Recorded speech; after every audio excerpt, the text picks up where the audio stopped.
अस्सलाम वालेकुम। कैसे हैं आप सब? उम्मीद है खैरियत से होंगे।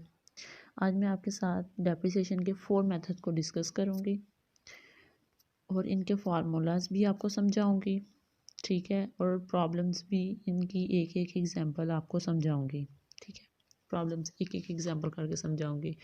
तो टाइप्स ऑफ डेप्रिसिएशन की 4 टाइप्स होती हैं। पहली स्ट्रेट लाइन मेथड, दूसरी डिक्लाइन पैलेस मेथड, तीसरी sum of the year digit method और एक 4 होती है यूनिट ऑफ प्रोडक्शन मेथड। तो अगर आप मतलब कि सबसे पहली बात तो ये है कि आपने सब्सक्राइब करते वक्त बेल आइकन को प्रेस करना बिल्कुल भी नहीं भूलना, ताकि मेरी लेटेस्ट जितनी भी आने वाली वीडियो वो सब आप तक बवक्त पहुंच सकें, ठीक है। चलिए हम देखते हैं कि हमारे पास फर्स्ट कौन सा है। हमारे पास है straight line method. Straight line method को हम फिक्स मेथड भी कहते हैं। ये दोनों एक ही चीज़ है, घबराने की कोई बात नहीं है, कंफ्यूज नहीं होना, बिल्कुल भी नहीं होना, क्योंकि ये एक ही चीज़ है। तो हम प्रैक्टिकल प्रॉब्लम सॉल्व करके इनके लॉजिक्स भी आपको समझाएंगे और मेरी बातों को आपने गौर से सुनना है। आई होप कि आपको ज़रूर समझ आएगी। बहुत इजी कंसेप्ट हैं इसके, डेप्रिसिएशन के बहुत इजी कंसेप्ट हैं, आपको बहुत जल्द समझ आ जाएंगे और पेपर्स में भी आपको ये बहुत हेल्पफुल होंगे, नंबर्स लेने के हवाले से भी और प्रैक्टिकल लाइफ के। अगर आप जॉब कर रहे हैं या आप जॉब करने वाले हैं, आप बिज़नेस कर रहे हैं या बिज़नेस करने वाले हैं, तो उस हवाले से भी ये आपके बहुत काम आने वाली है वीडियो। तो जैसे कि हम देखते हैं कि स्ट्रेट लाइन मेथड में होता क्या है, तो वन बाय वन करके हम अपने क्वेश्चन की तरफ चलते हैं कि हमने आज का टॉपिक क्या डिस्कस करना है। तो सबसे पहले आ जाती है स्ट्रेट लाइन मेथड, ठीक है। स्ट्रेट लाइन मेथड को हम फिक्स इंस्टॉलमेंट मेथड भी कहते हैं। डेप्रिसिएशन हम दरअसल कहते हैं कि एसिड की वैल्यू का इंक्रीज़ हो जाना हमारी डेप्रिसिएशन कहलाती है, ठीक है। फॉर एग्जांपल मैं आपको इसका छोटा सा मीनिंग और छोटी सी एग्जांपल देती हूँ कि फॉर एग्जांपल आप फ़र्ज़ करें कि एक बंदा है, उसने एक 5 लाख की गाड़ी ली है, ठीक है।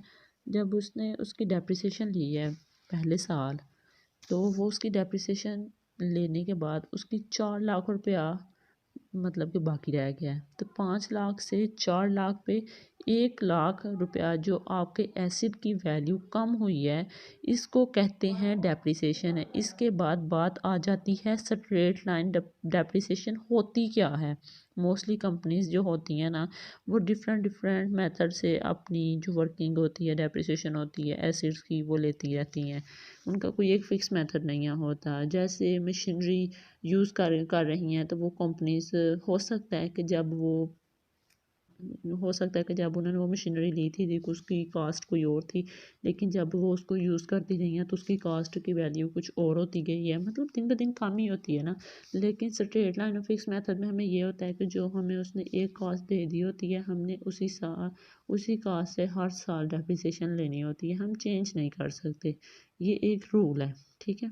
अब जैसे फॉर एग्जांपल कि एक डेप्रिसिएशन हम एक अकाउंट बना रहे हैं, तो उसकी डेप्रिसिएशन हम पहले साल में 9,000 से ले रहे हैं, तो हम दूसरे साल में भी 9,000 से ही डेप्रिसिएशन लेंगे और तीसरे साल में भी 9,000 से, चौथे साल में भी 9,000 से ही डेप्रिसिएशन लेंगे। हम उसको तब्दील नहीं कर सकते, ठीक है। ये होता है, एक रूल होता है डेप्रिसिएशन के। स्ट्रेट लाइन मेथड और फिक्स मेथड में यही होता है कि फ़िक्स कास्ट पे हमने हर साल डेप्रिसिएशन लेनी होती है, हम चेंज नहीं कर सकते। इसके बाद हम अपना सेकंड देखते हैं। आइए मैं एक आपको इसकी एग्जांपल सॉल्व करके बता देती हूँ। तो ये straight line method and fix method है। तो इसमें हमें उसने क्वेश्चन दिया है कि N item of equipment acquired on January 1st at a cost of $1 lakh has an estimated life of 10 years required, assuming that the equipment will have a salvage value of $10,000, ठीक है। determine the depreciation for each of the first 3 years। कि उसने एक, ये आप जिधर acquired लिखा हुआ है इधर आप फ़र्ज़ कर लें कि हम एक गाड़ी ले रहे हैं, कि वो एक गाड़ी लिया, उसकी है 10 लाख की उसने एक गाड़ी ली है। तो उसकी जो उन्होंने गाड़ी जिससे ली है ना, तो उसने बोला कि इसकी 10 साल आप इसको यूज़ कर सकते हैं। तो जब 10 साल बाद ये बिल्कुल नकारा हो जाएगी ना, एस्टिमेटेड जो इसकी वैल्यू होती है ना सैलवेज, और सैलवेज वैल्यू जो इसकी रह जाएगी, तो वो आप 10 साल यूज़ करने के बाद जब आप इसको सेल करेंगे तो फिर भी ये 1 लाख आपको दे जाएगी। अब हमने 10 साल उसको यूज़ करना है और बाद में भी 10 साल यूज़ करने के बाद 1 लाख हमें फिर भी मिलेगा, क्योंकि उसके टायर भी हैं, उसके अंदर जो वायर भी लगी हुई हैं, तो वो सब कुछ हमें मिलेगा उसमें से। ठीक है, तो इसका स्ट्रेट लाइन और फिक्स मेथड का फार्मूला हम देखते हैं। हमने 3 इयर्स का अकाउंट बनाना है, उसने कोई ऐसे में बोला हुआ है, तो हम इसका देखते हैं। फार्मूला देखते हैं कि cost of acids minus scraped value. Scraped value को हम सैल्वेज वैल्यू भी कहते हैं, और हमने इसको डिवाइड करना है एस्टिमेटेड वर्किंग लाइफ। तो हमारे पास कॉस्ट ऑफ एसिड क्या है, 10 लाख, कि 10 लाख उसने हमें कॉस्ट ऑफ एसिड दी है, कि जो टोटल उसने गाड़ी पे इन्वेस्ट किए हैं पैसे, जो उसने कॉस्ट इन्वेस्ट की है वो है 10 लाख। उसमें से हमने माइनस कर देना है 10,000। जी 10 ईयर हमने यूज़ करनी है। तो उसमें से जो हमारी सैलवेज वैल्यू के जो उसने बोला है कि आपको बिल्कुल नकारा होने के बाद भी ये वैल्यू दी जाएगी, तो वो है हमारे पास 1 लाख डॉलर। 10,000 मीन्स 1 लाख। ठीक है, तो हमने देखना है कि उसने कब बोला है, उसको डिवाइड करना है हमने एस्टिमेटेड वर्किंग लाइफ, कि जो उसकी वर्किंग लाइफ है ना उस पर हमने उसको डिवाइड कर देना है। तो कितनी हम वर्किंग उसको यूज़ कर सकते हैं, 10 साल हम उसको यूज़ करने के बाद जब सेल करेंगे तब हमें 1 लाख मिलेगा। ठीक है, जब वो बिल्कुल नकारा हो जाएगी तो हमने 10 पे उसको डिवाइड कर देना है। तो ये हमारे पास $90,000 पर ईयर का बैलेंस आ जाएगा। इसी तरह हमने इसकी 3 ईयर में की लेनी है, तो ना 9,000 की वैल्यू कब होगी। ठीक है, पहले साल इसकी 51,000 इस तरह होगी समथिंग। तो जब हम दूसरे साल की लेंगे तो फिर भी हम उसी से लेंगे जो हमें कॉस्ट उसने फिक्स बता दी हुई है, हम उसको चेंज नहीं करेंगे। तो इसी तरह हम 3 साल की डेप्रिसिएशन को ले सकते।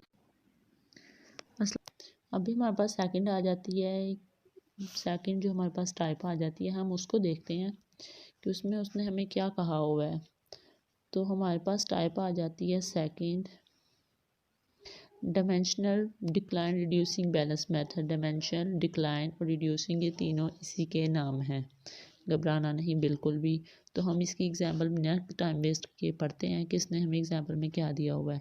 An item of इक्वायरमेंट acquired on January 1st at a cost of $1 lakh has an estimated life of 10 years required, assuming that the equipment will have a salvage value of $10,000, determined the depreciation for each of the first 3 years। ठीक है, तो value है हमारे पास, जो उसने हमें formula दिया हुआ है, उसका हम फार्मूला देखते हैं कि फार्मूला 1 को डिवाइड कर देना हमने एस्टिमेटेड वर्किंग लाइफ से, मल्टीप्लाई 2 कर देना है, मल्टीप्लाई बैलेंस से कर देना है। ठीक है, जो बैलेंस हमारे पास होगा।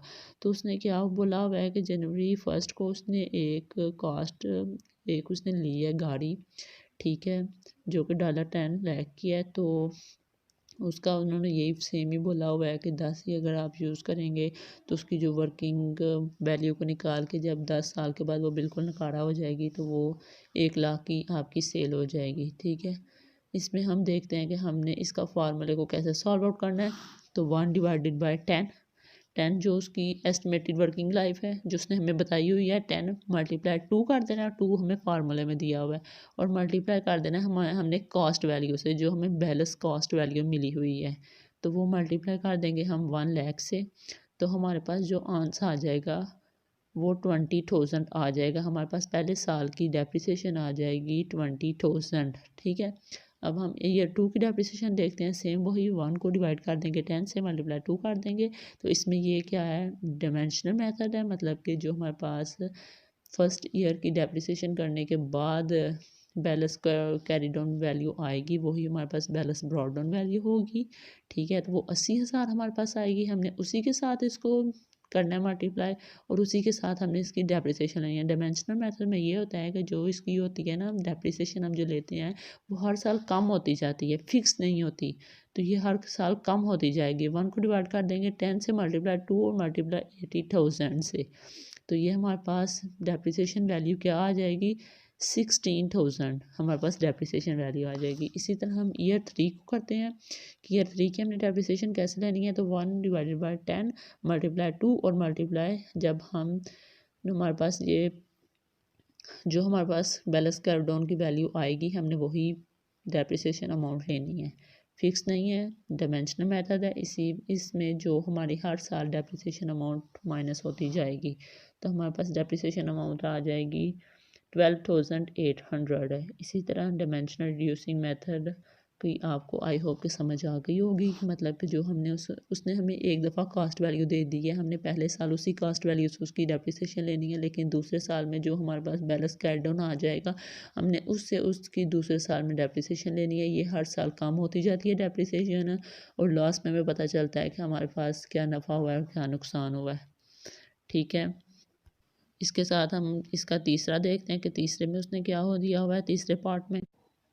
अब हमारे पास तीसरा आ जाता है कि तीसरे पार्ट में उसने हमें क्या कहा हुआ है, तो उसमें है हमारे पास थर्ड है कि sum of the years and digit methods. दोनों एक ही चीज़ होती हैं, बस नाम उन्होंने अलग अलग किए होते हैं, इसलिए घबराना नहीं है आपने किसी भी चीज़ से।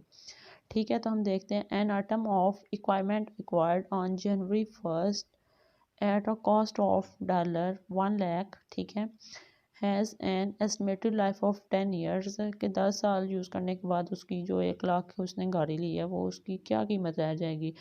Required assuming that the requirement will have a salvage value of 10,000, कि उसकी 10,000 10 साल यूज़ करने के बाद जब आप उसको सेल करोगे तो उसकी 10,000 वैल्यू आपके पास रह जाएगी। Determine the depreciation for each of the first 3 years, कि आपने इसकी 3 साल की डेप्रिसिएशन निकालनी है। ठीक है, तो इसका हम फार्मूला देखते हैं। हमारे पास फार्मूला क्या है, रिमेनिंग नंबर ऑफ ईयर। ठीक है, जो हमारे पास नंबर ऑफ ईयर है कि हमने इसको कितने साल, हमारे पास एक महसूस हाथ है कि हम इतने साल तक इसे यूज़ करेंगे तो उसके बाद हमें ये अमाउंट मिल सकती है, और हम इसको डिवाइड कर देंगे sum of total number of years. ठीक है, कि इसको हम कितने साल यूज़ करना है, उसके जो नंबर्स होंगे हमने उसके साथ इसको डिवाइड कर देना है, मल्टीप्लाई इसको कास्ट से कर देना है और एवरेज वैल्यू से कर देना है। ठीक है, माइनस कर देना, कॉस्ट जो वैल्यू हम होगी ना उसमें से हमने एवरेज वैल्यू को माइनस कर देना है। तो चलिए हम देखते हैं कि इसको कैसे सॉल्व आउट करना है। तो हम फार्मूले में अपनी वैल्यू पुट करने लगे हैं।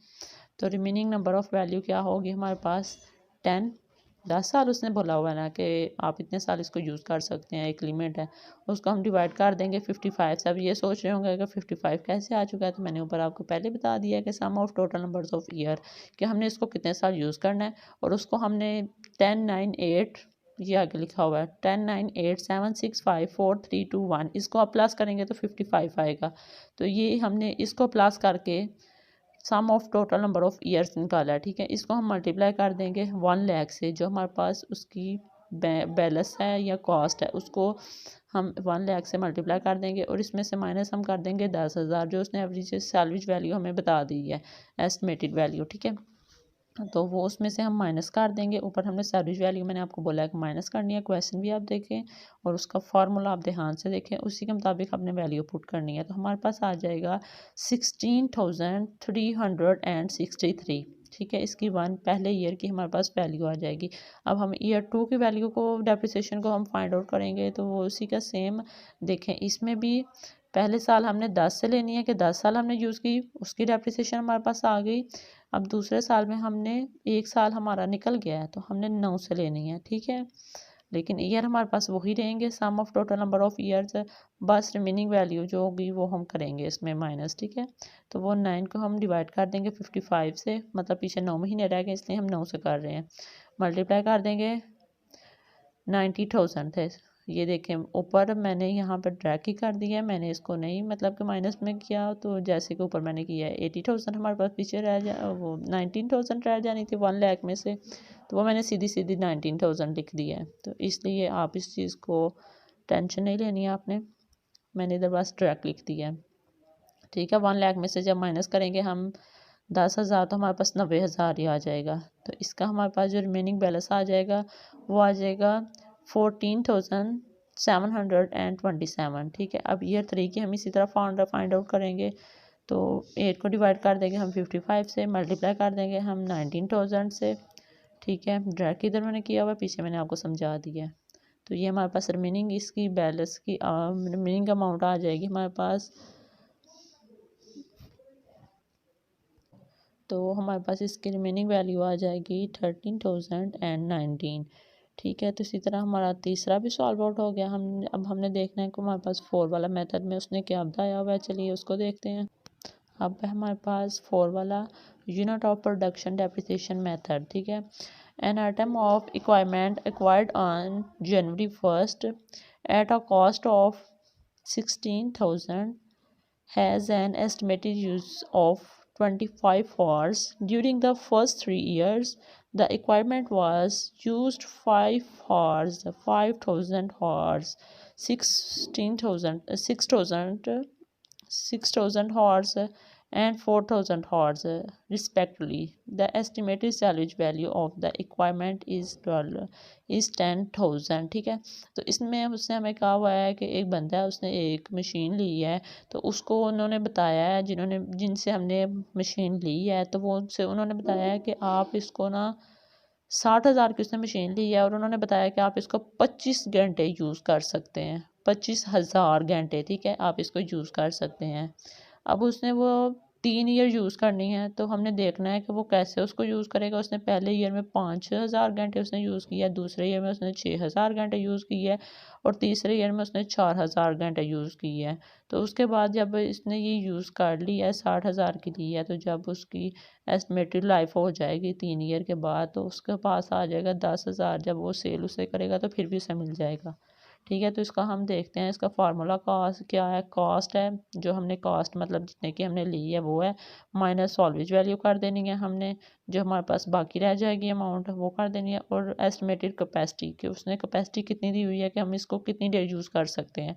जैसे हमें पीछे देखा है कि उन्होंने 10 साल बोला कि आप यूज़ कर सकते हैं, तो इसमें उन्होंने बोला है कैपेसिटी हमारे पास कितनी है, हम कितनी देर इसको यूज़ कर सकते हैं। तो आइए देखते हैं। तो उसने पहले किया है 6,000 घंटे, 60,000 है उसकी मतलब कि टोटल कॉस्ट। फार्मूले में वैल्यू पुट करते हैं, 60,000 उसकी कॉस्ट है, उसमें से माइनस कर देना हमने सैलरी वैल्यू, वो 10,000 है हमारे पास। तो हमारे पास टोटल आ जाएगा 25 हॉर्स। टोटल है हमारे पास एस्टिमेटेड कैपेसिटी 25 हॉर्स। ठीक है, इसमें से हम इसको माइनस कर देंगे तो हमारे पास आ जाएगा 2.00 पर हॉर। ठीक है, इसी तरह हम करते हैं, हमारे पास इक्वल में 2.00 पर हॉर आ जाएगा। तो फर्स्ट ईयर में उसने कितनी यूज़ की थी, 5,000 हॉर। इसको मल्टीप्लाई कर देंगे हम 2.00 से, तो हमारे पास 10,000 आ जाएगा। तो दूसरे ईयर में हम यूज़ करें, उन्होंने यूज़ किया है 6,000, तो मल्टीप्लाई इसको कर देंगे 2.00, तो 12,000 घंटे उन्होंने यूज़ किया। फिर तीसरे ईयर में उन्होंने 4,000 घंटे यूज़ की है, तो मल्टीप्लाई कर देंगे 2.00 से, तो 8,000 घंटे इसकी आ जाएगी टोटल। ठीक है, इसी तरह हमारा आज का ये टॉपिक आई होप कि आपको बहुत जल्दी से समझ आ गया होगा। मैंने आपको डेप्रिसिएशन के 4 मेथड इस तरह तफसील से समझा दिए हैं, और आई होप कि आपको मुझे बहुत ज़्यादा उम्मीद है कि आपको समझ आ गई होगी। लेकिन अगर आपको किसी चीज़ की फिर भी समझ नहीं आई, तो प्लीज़ आप मुझे कमेंट सेक्शन में कमेंट करके पूछ सकते हैं, मैं ज़रूर आंसर दूँगी उसकी। तो थैंक यू, अल्लाह हाफिज़, इंशाल्लाह मिलते हैं। अब हमारे पास तीसरा आ जाता है।